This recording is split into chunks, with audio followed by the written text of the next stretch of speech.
నమస్తే సర్పంచ్ సాబ్, మంచిగా నిద్రపోతున్నావు కదా. ఎన్నికలు లేకుండానే జనం ఓట్లు వేయకుండానే ఒక్క రూపాయి ఖర్చు లేకుండానే సర్పంచ్ అయినావు. నీకు రందారావు సా మంచిగా పొదుగాలు వచ్చి కూర్చిలో వండుకుంటావు.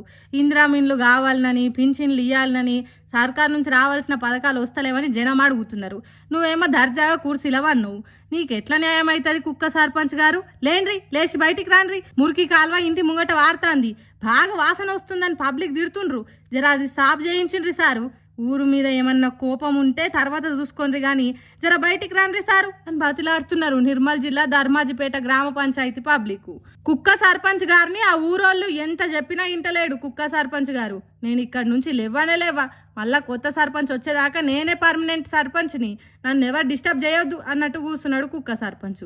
మరి ఆ కుక్క మాత్రం ఏం చేస్తుంది? సర్పంచ్ సీటు ఖాళీగా ఉన్నప్పుడు వద్దనేటోళ్ళు లేరాయే, వచ్చి చూసేటోళ్ళు లేరాయే. అందుకే దాని ఇష్టారాజ్యంగా అయింది ధర్మాజిపేటలా. నేనే అన్ని అన్నట్టు చేస్తున్నది. ఇగో ఇట్లుంది సర్పంచ్ పదవుల పరిస్థితి తెలంగాణలో.